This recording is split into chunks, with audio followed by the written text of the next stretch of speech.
کیوں پہنتے ہیں؟ ٹوپی کیوں پہنتے ہیں؟ ہاں جی. کس لیے؟ کب؟ کس وقت؟ ہر ایک کی روایتیں مختلف ہیں نا. ہاں جی. سر ڈھانکنا اسلام کہتا ہے کہ اگر اللہ تعالیٰ کے حضور حاضر ہو تو سر ڈھانکا کرو. ٹھیک ہے، اور ایک ادب کا نشان ہے. لیکن اس سے بھی باقی جو انگریز ہیں وہ سمجھتے ہیں کہ ادب کا نشان جو ہے وہ سر ڈھانکنا نہیں ہے. جب کسی کو رسپیکٹ کرنی ہوتی ہے، ہیٹ پہنا ہوتا ہے نا یہاں کے یورپین لوگوں نے، جب ادب سے ملتے ہیں تو ہیٹ اٹھا کے جھکتے ہیں، ہیٹ اتار دیتے ہیں. انہوں نے اپنی روایت بنائی ہے.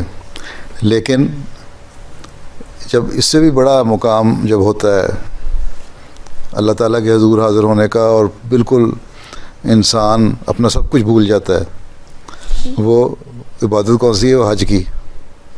جب حج کر رہے ہوتے ہو ٹوپی بھی اتار دیتے ہو، بال بھی کٹا دیتے ہو. ٹھیک، وہاں تو ٹوپی نہیں پہنتے حج پہ. ٹھیک ہے نا. وہ ایک اور کیفیت ہے روحانیت کی، اللہ تعالیٰ کے حضور حاضر ہونے کی، اپنے عشق کے اظہار کی. ٹھیک. تو ویسے ٹوپی پہنتے ہیں ادب کے لیے، رسپیکٹ کے لیے ہم پہنتے ہیں. ٹھیک ہے. جب اللہ تعالیٰ کے حضور حاضر ہوتے ہیں تو نماز میں سب سے زیادہ اس کا اظہار ہونا چاہیے. تمہارے لیے اتنا ہی کافی ہے. ٹھیک.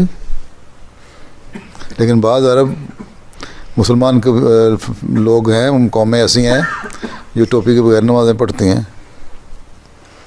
اگر ٹوپی نہ میسر ہو تو نماز تم پیسے ہی پڑھ سکتے ہو.